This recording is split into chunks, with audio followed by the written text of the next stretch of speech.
Good morning, everybody in California. Good afternoon, everybody in Europe. And I don't know where else are you dialing in from, but I'm sure it's a good day for everybody. Charles, it is wonderful having you here with us. And I would love, of course, I know MANN+HUMMEL quite well. We met, I believe, in 2015 before starting to work together in 2016. But for some of our audience that may not know MANN+HUMMEL, I would love that if you take 2 to 3 minutes to talk about this 80-year-old company. What do you do? Where are your plans or your footprint before we get to the meat of our discussion? Welcome, Absolutely. Charles. Thank you for having me. It's a pleasure. And thanks, Plug and Play, for setting up those fireside chats. I think they're very valuable. And we know how much of a good job you guys do in California. And since we can't travel there, at least we can connect through the iPad and the laptop. So welcome, everyone. My name is Charles Vaillant. I'm the CTO and COO of MANN+HUMMEL.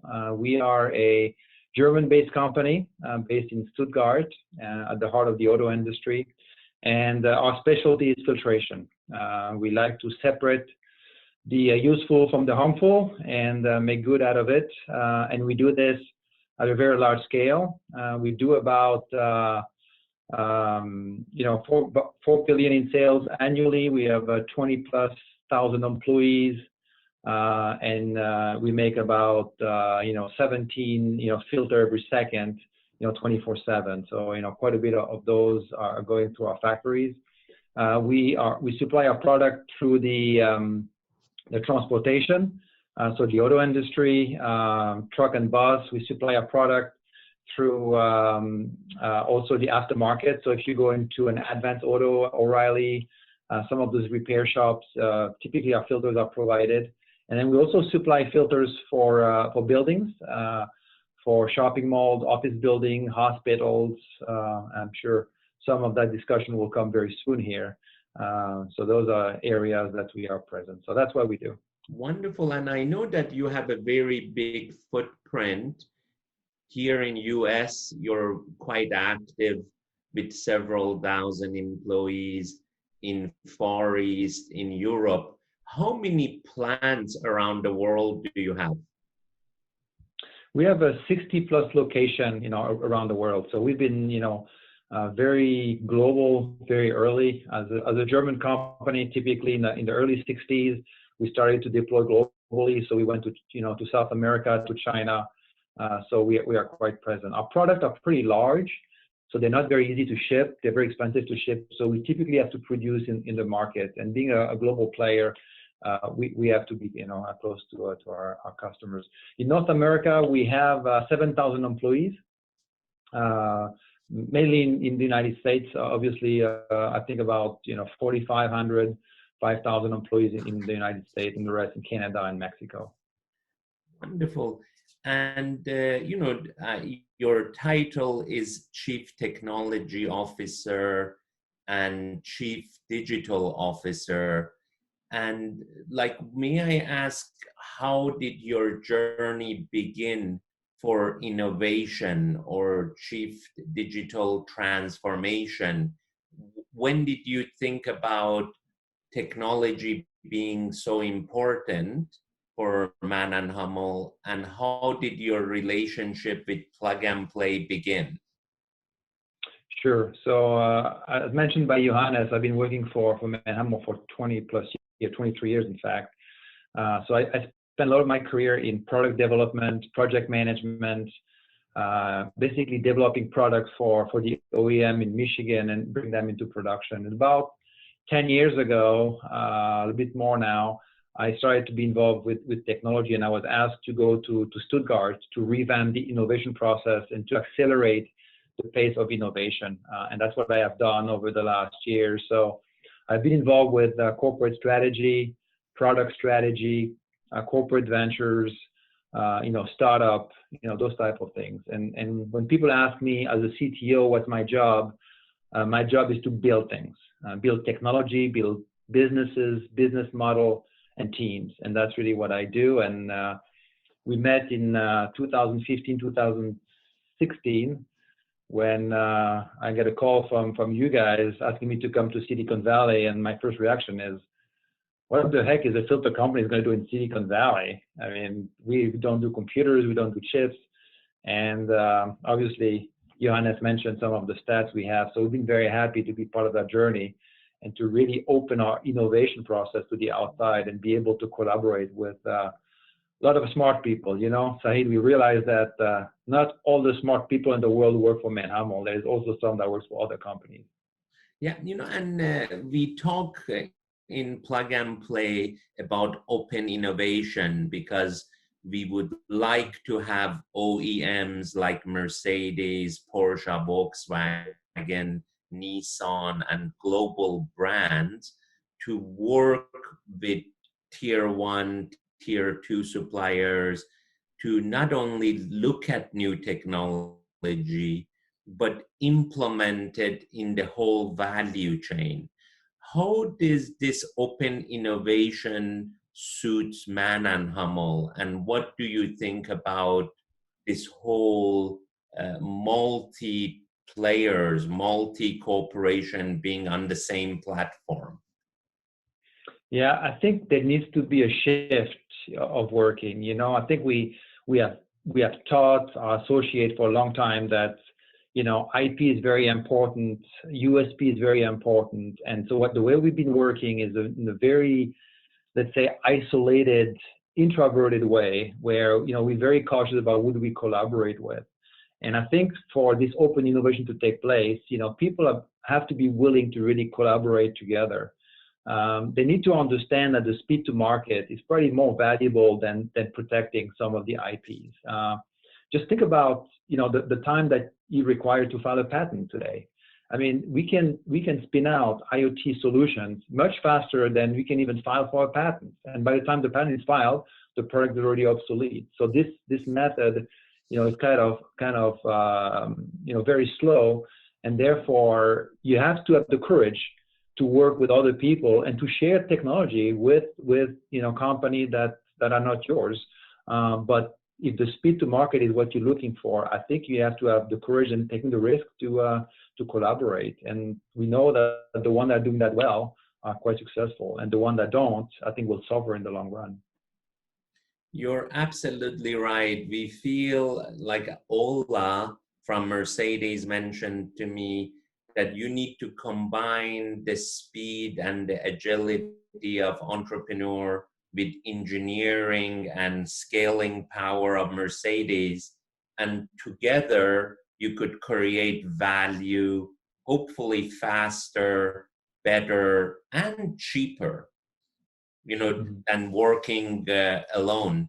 I am amazed in how you engaged in doing pilots and taking it into production with some startups, but you're also innovated in Incube. Can you tell us a little bit about what is Incube at MANN+HUMMEL?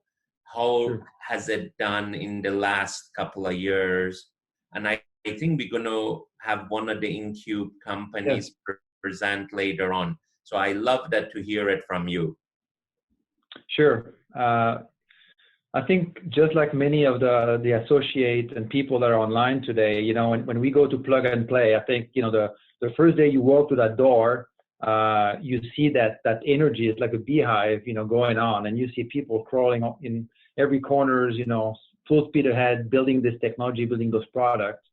And then all of us that come from a large corporate organization, we ask ourselves, how do we bring that culture to our organization? I cannot take 20,000 employees to your building. First of all, it's going to be too small, and second, it's not practical.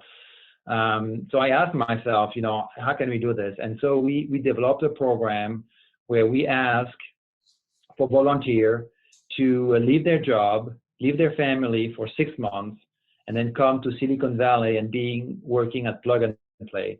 And in 6 months, they have to build a new business for us.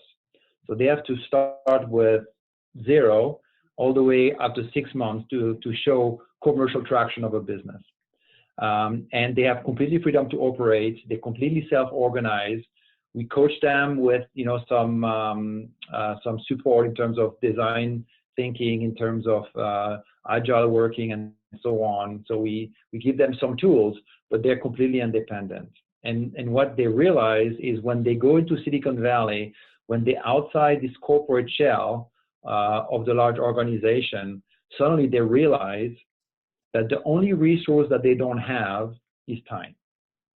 Because we give them money, we give them tools, they can get, they have a lot of, contact with company, but the only resource they don't have is time, because we force them to show commercial traction very fast.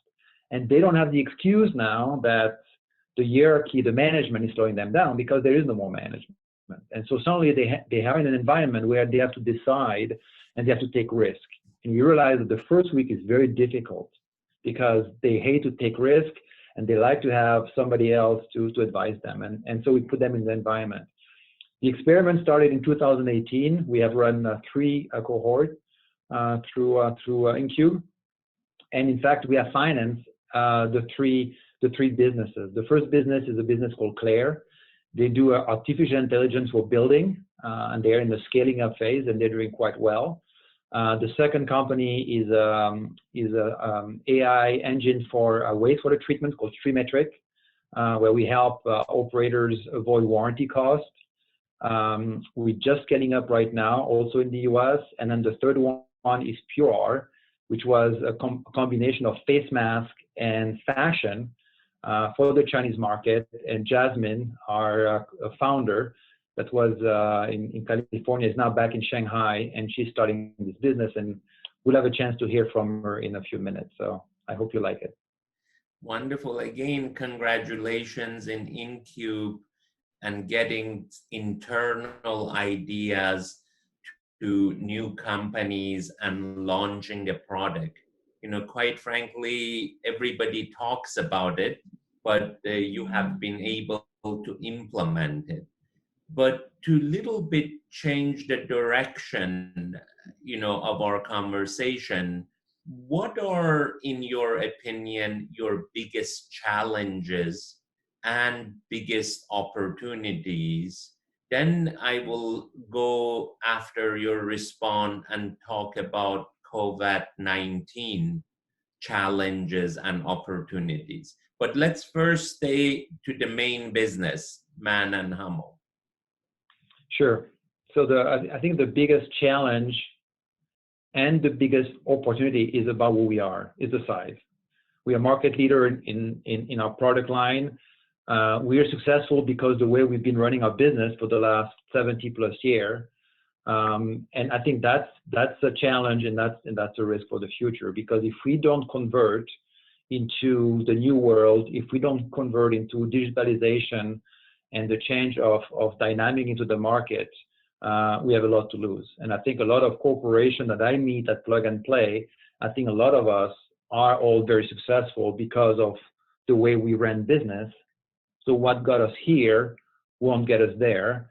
And so we are at the point now that we have to relearn our business, that we have to protect the asset that we have, but then build new skill set on top of those so we can redeploy in the future. So combining this agility, and you mentioned from Daimler, the statement, how do we combine this speed and agility of a startup and yet bring the asset and the competence of a large corporation, the brand presence, the volume, the purchasing power that we have, and combine those two to make it. And I think, I'm really excited about this, because I think the one of us that are in that space are willing to take the risk, because those are risks, starting those businesses and doing those type of investments. You don't know if you're betting on the right horse, but betting on no horses, then you will not get to the finish line anyway. So you better get on one of them, and that's what we try to do.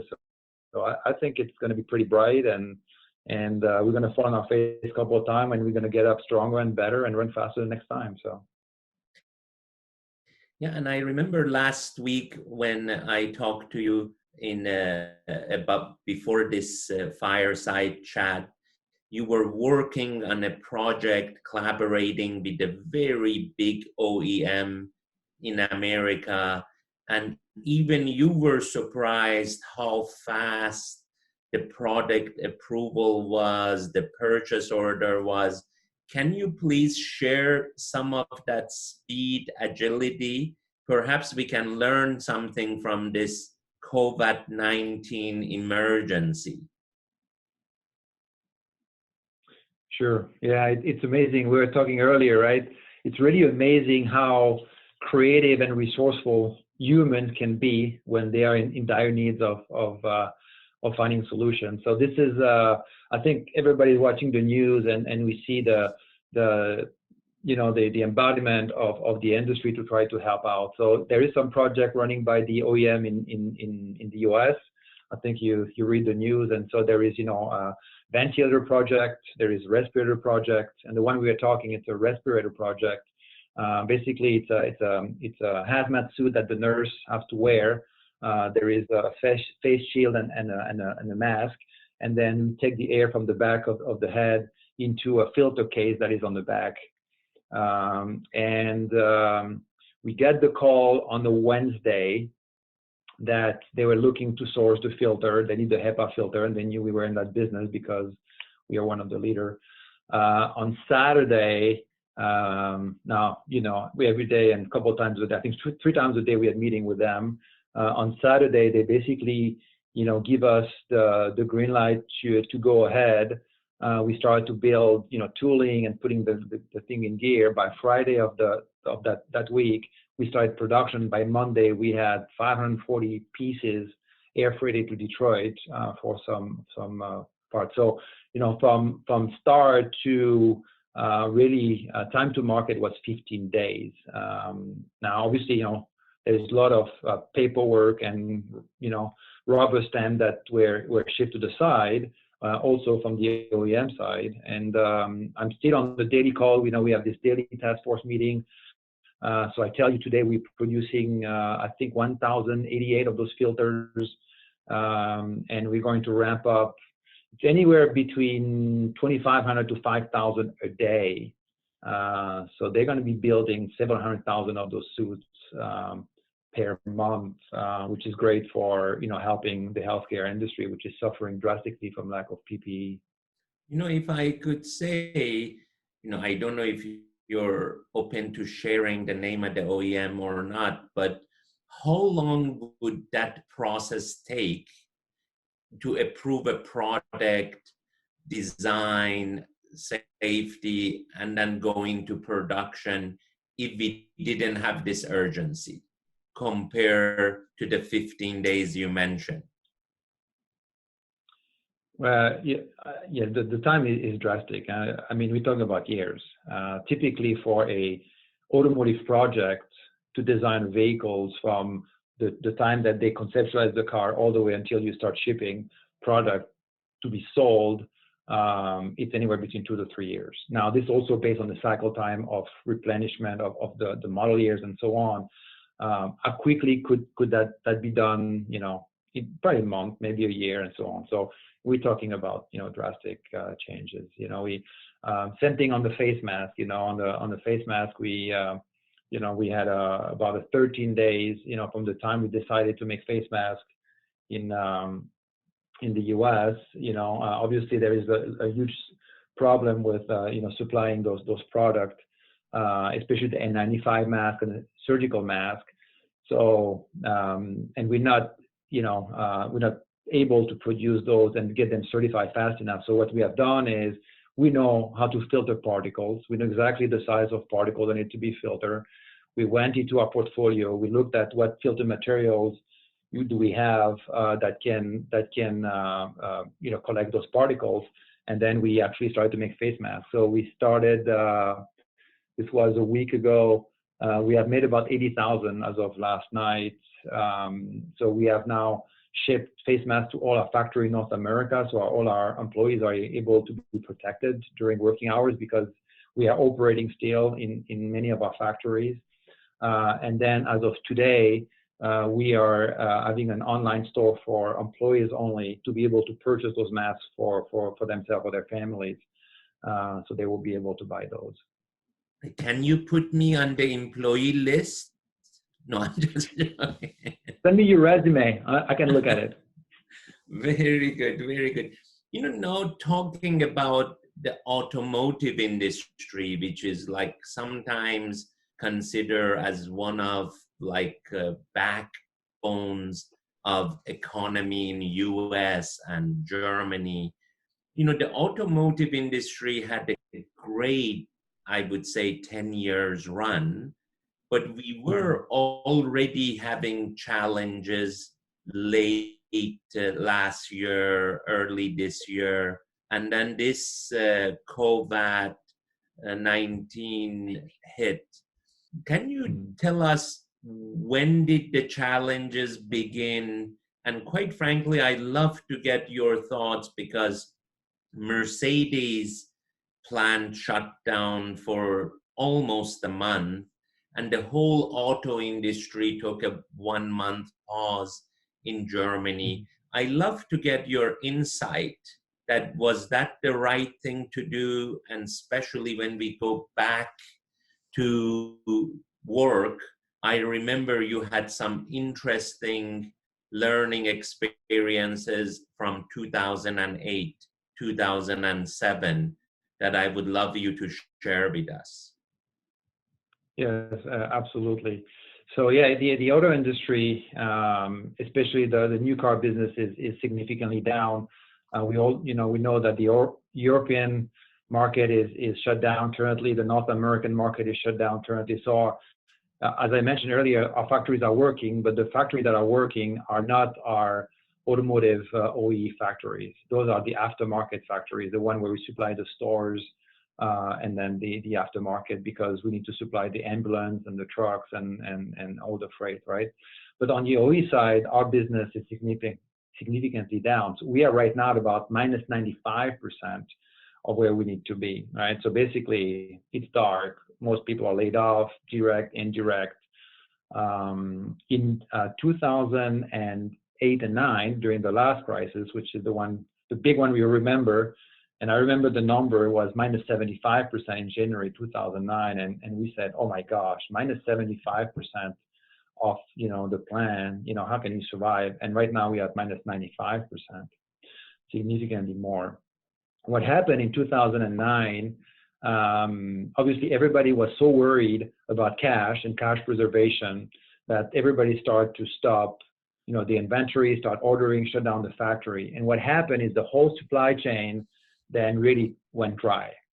And as soon as we started to restart, the economy, the industry, and start to restart a factory, everyone had depleted their supply chain all the way to the tier 2, 3, 4, and 5, and we did not have raw materials. In fact, by August of 2009, we were running 3-shift operations 7 days a week already in the aftermarket because everybody was coming back to line, and we did not have raw materials. There's no more glue, no more paper, no more nothing. So we had to physically drive all over Europe to try to scavenge anything we can find, to make the product. So right now, as much as we are concerned about preserving cash and making sure that things are in order, we are extremely concerned about the ramp, and the drastic, shock that this ramp up will have back on the economy, because we have never shut down that many factories at the same time. And when they will all restart, we're going to have trouble with machinery, trouble with supply chain. And so we already talking a lot about how do we restart, and the fact it's going to be very challenging as soon as the restart will start. And I have had many conversations with large corporations, and they say the factories are not built to stop and to start. They are built to work at least 1 shift a day, sometimes 2 shifts a day.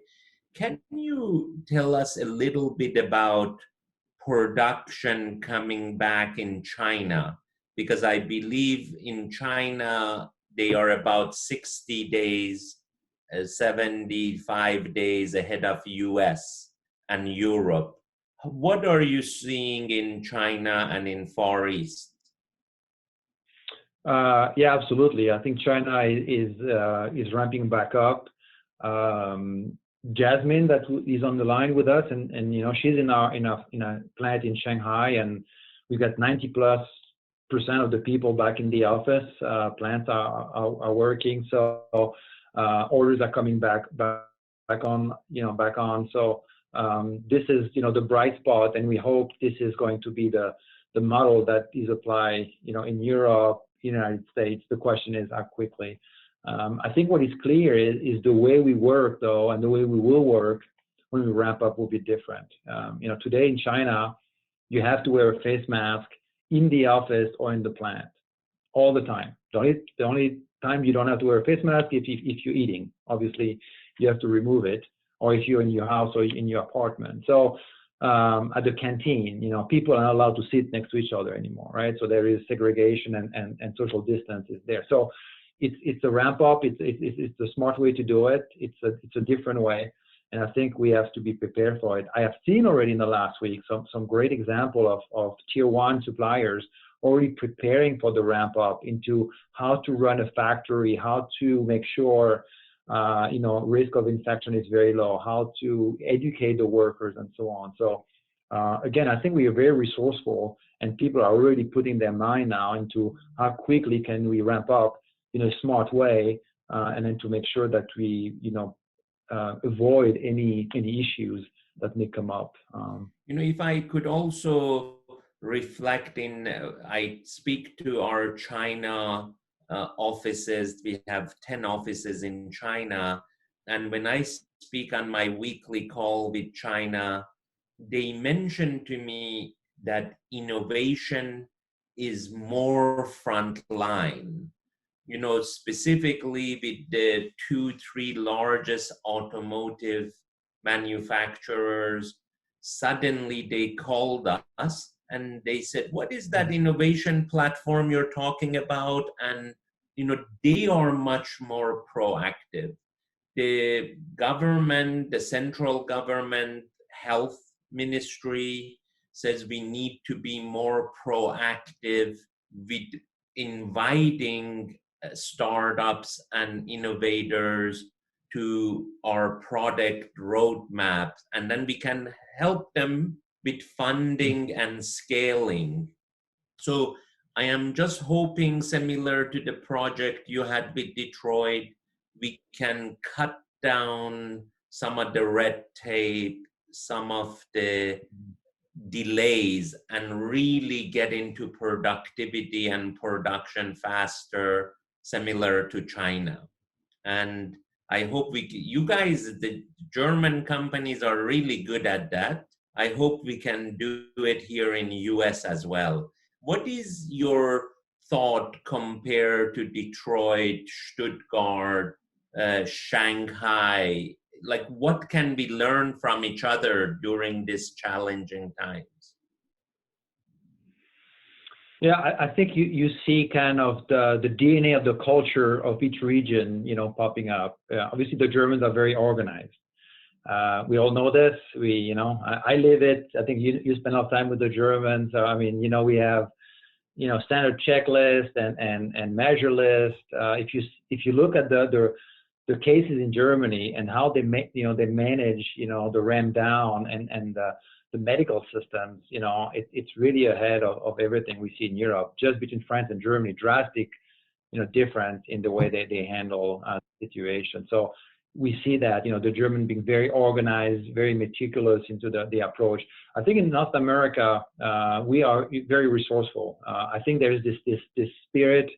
You know, this is the example of, you know, Ford Motor Company building the B-52 bombers during the Second World War at the rate of 1 bomber an hour, which is technically impossible by any calculation, and they were doing one every 55 minutes, right? So, and I see this in some of the task force team we have here in the U.S. I think there is this feeling of, you know, we're doing this for a cause. You know, this is not about making money. This is not about saving the day. And I say this, you know, over and over. You know, a lot of my teams are working 7 days a week, and I say, guys, if we can just save one life. Everything we do here, just save one life. One more face mask for the right person at the right time. One more air purifier. One more respirator filters. Just one life. It just makes sense and it's worthwhile. And you see the people really connecting to this and really understanding that, this is a cause, a mission that they are into it. So I see that in North America. The Chinese, they have a different way of working. Obviously, their government is much more involved. I think the way they dealt with the pandemic was extremely rapid, very drastic into the measures. Some of the measures they employed in China are measures we will not be able to employ in the Western country. I mean, we've seen some Chinese folks that went to Italy and basically told the Italian, you will never beat it the way you manage the whole thing. You're not strong enough. You're not, and yet Italy did it, with their own way, with their own method. And yes, the Italian had to learn that they have to wait in line and stand 1.5 meters from the next guy and not rush on top of each other every 2 minutes, right? So I think every country was able to use some of their culture and adapt it. And I think what we have to do collectively, I mean, you're in California, I'm on the East Coast, we have people from all over the world.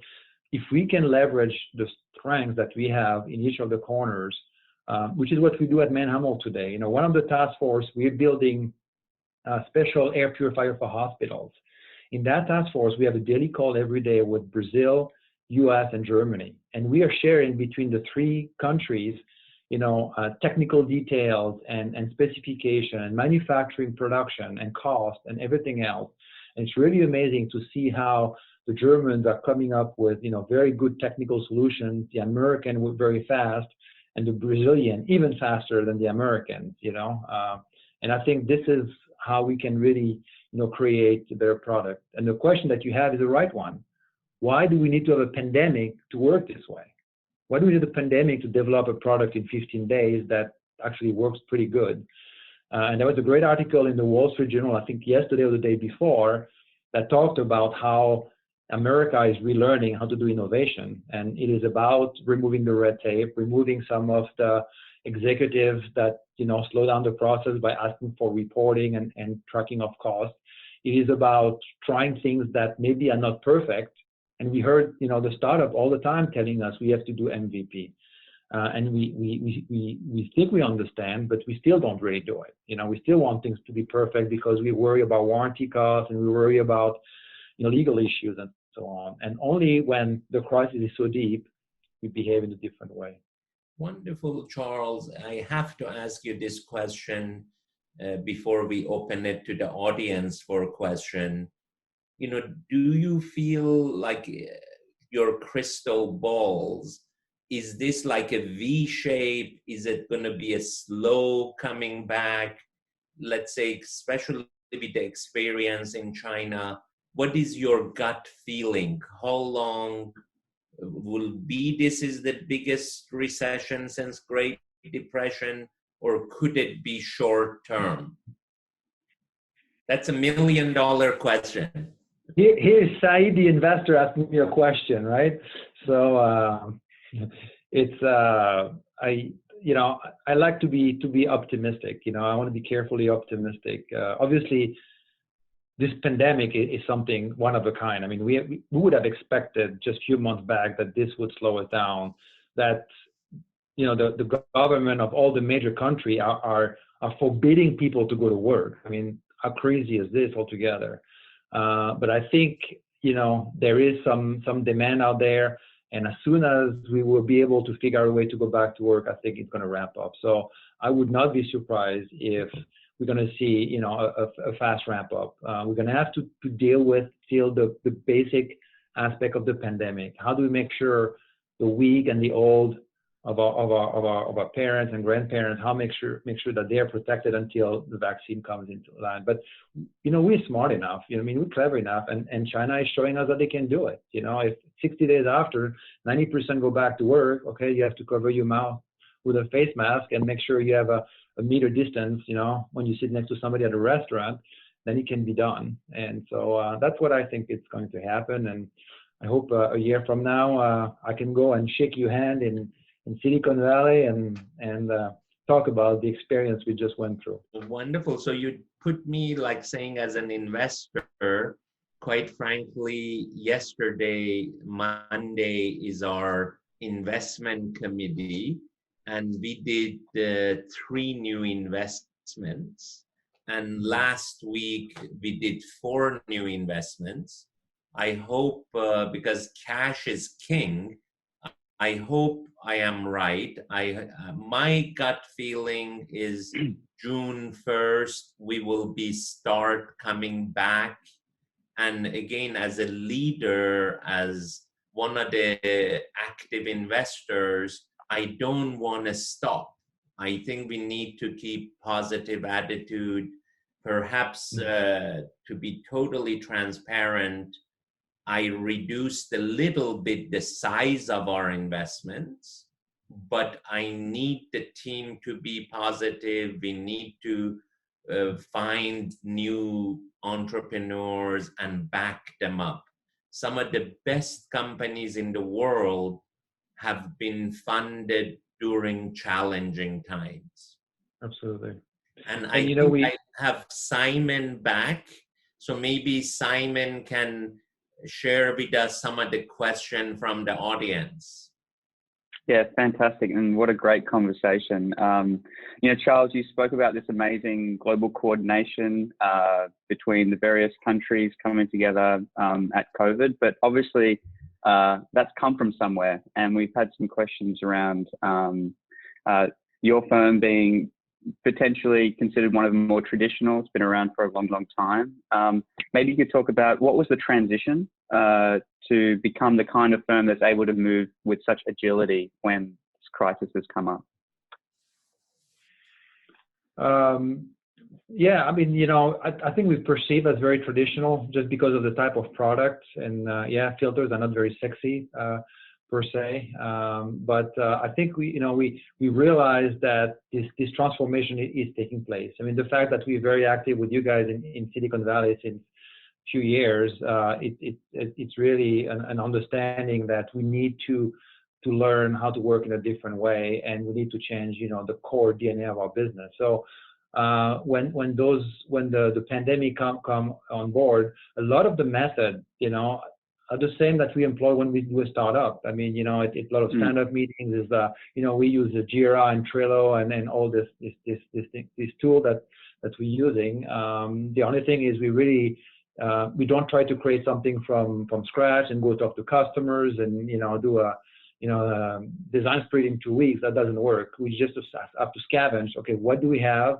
It's like, you know, the Apollo 13, right? I mean, they put all the duct tape and everything on the table and then said, all right, that's right, how do we build it? And that's kind of what we're doing. I mean, to go from nothing to market in 12 days, you're not going to play with material science and invent things, right? You need to scavenge. But I think the lesson is maybe that's just good enough for the purpose that you want to do. And so sometimes, you know, we try to be perfect and to reinvent the things and play with materials and science and sensors. Sometimes we don't need to do that. Wow. Yeah, I've heard that sort of described as this idea of contextual quality. Yeah, in terms of how you guys came together after COVID, can you talk a little bit about how you arranged your teams, like just the tactics of once you know, it was emerged that, you know, this was going to be serious? What did you guys actually do when that information came through? So there's two things. There's things that we knew internally we needed. So we have this product that we sell to hospital. It's like an air purifier, if you want, but you can run it into a negative pressure. So what it does is when you start it up, you basically suck all the air from the room. So all the airborne particles, which is the problem when somebody coughs with a virus, get basically sucked into that HEPA filter and get ejected outside of the room. So we knew those devices will be needed, and they are needed in great volume. The problem is our suppliers that were supplying those products is not able to supply it. So we said, okay, what do we do? Well, let's build our own. And that's what we did. So I went around and then look at, okay, what I need to make teams. I have made 5 different teams of about 4 to 5 people, and they each have a separate task. So different flow rates, different markets, I have a marketing team and so on. And so we basically assemble the people and we grab people from the organization. Doesn't matter what business unit. I knew the skill set I needed. So I called, my colleague. I said, I need this guy, this guy, this guy for 6 weeks, full time. Don't ask any question. They're like, okay. And then we actually, co-located them into a place, and then they work on a daily basis. We have 7 days a week, stand-up meetings with myself, and then we make sure that all the hurdles and all the problems are removed. And I think that's the way to do it. So I think you don't have time for ambiguous communication. So you need to really have to have this verbal communication. And the other things that play into our favor today is we have a lot of digital tools that we can use. Jira, Trello, Confluence. Those tools did not exist in the past. In the past you had to send email and Excel lists and so on. Now when you're on Slack, 24/7, right? So all this is really playing in our favor. Charles, I like your 7 days a week work. I'm going to change the policy in plug and play. As long as this COVID is around, we'll work 7 days a week. So is that just till June, Saeed? Is that what's going on? But we got just to pivot a little bit away from Charles. Really good question around tech transfer from Silicon Valley. Maybe you mentioned Brazil into Stuttgart. And then another question around, how do you measure the success of your innovation efforts, particularly open innovation efforts? Yeah, good questions. So to measure, obviously at the end, measuring is measuring the value that we create. It becomes very difficult to measure that value if you buy a material or a sensor, and that becomes part of a larger system. We have different KPI that we measure, everything from how many deal flow do we want to have, how many proof of concept, how many investment, and then we're looking at how much return on our portfolio, so financial return, and then we want to look at strategic return. Strategic return is a little bit more tricky again to measure because how do you measure, how you slice it, but we're able to do this to some extent, and I think the other value you get from that process, everything from a deal flow all the way to an investment, you see the startup that are successful, and you start to learn, and learning from ourselves. When I need to build a team like the COVID-19 teams, I know some of the ingredients that make a startup successful, and so I need to try to design my team and the skill set of the people I hire based on what I have witnessed in the past. So it's funny because we are the large corporation, and yes, we are the one with the money and the resources, but we have a lot to learn from the startup. In fact, when we talked about building new business model in industry that we're not present or in market that don't exist today, we need to learn from the startup. And it's really hard for us because we are very good in the field that we are very successful, but we're not very good in the field where we are not present. And there, we don't have any advantage over a startup. Yeah, very interesting. Look, as we come into the final tier, and maybe this might be a good one for both of you, in terms of dealing with this crisis and some of the things that you've had to forge at MANN+HUMMEL, what's been the biggest leadership challenge that you faced going through this? And has there been any creative ideas or things that you've learned through this crisis that you think you guys will take forward and continue? So maybe I start. I think, and I think some of the questions from Saeed are in that direction. On one side is the crisis is very deep. And so we need to protect, our business. We need to protect our employee. We need to protect our business, clearly. But there will be a life after. And we need to figure out how do we continue to invest and to prepare for the ramp up. So we just had a very large strategic meeting 2 weeks ago where we decided to make a major investment into a new technology in the middle of the crisis. Things that you would ask yourself, okay, are you really serious that you want to do this? At the same time, we have to cut costs and preserve liquidity. At the same time, we are protecting cash for investment that we know will be required in the future. And if we don't do it now, then we're going to lose a year or 2 years on the way out, right? So I think playing those two on one side, preserving today's and building tomorrow, and creating that optimism that people understand that there will be a life after, company will survive, will be stronger, and we need everyone, we need the employees to stay employed in order to be there on the way out. So I think that's the challenge of leadership that I see. Yeah, If I fantastic. Saeed? could add, Charles, to what you have mentioned, I think this is more than ever the time for leader to be present. I used to play a lot of golf, so I don't right now. So I try to be present in all of the important meetings, try to, quite frankly, put a positive spin on it. We had an office opening in Osaka. We said, let's not delay it more than 30 days. We are evaluating new initiatives like sustainability and social impact.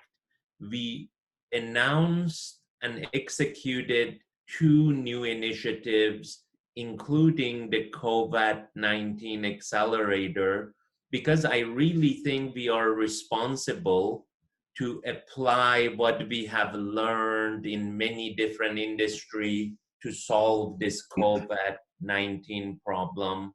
And I think that this initiative will go on with the new way of working, hopefully after all of this is done.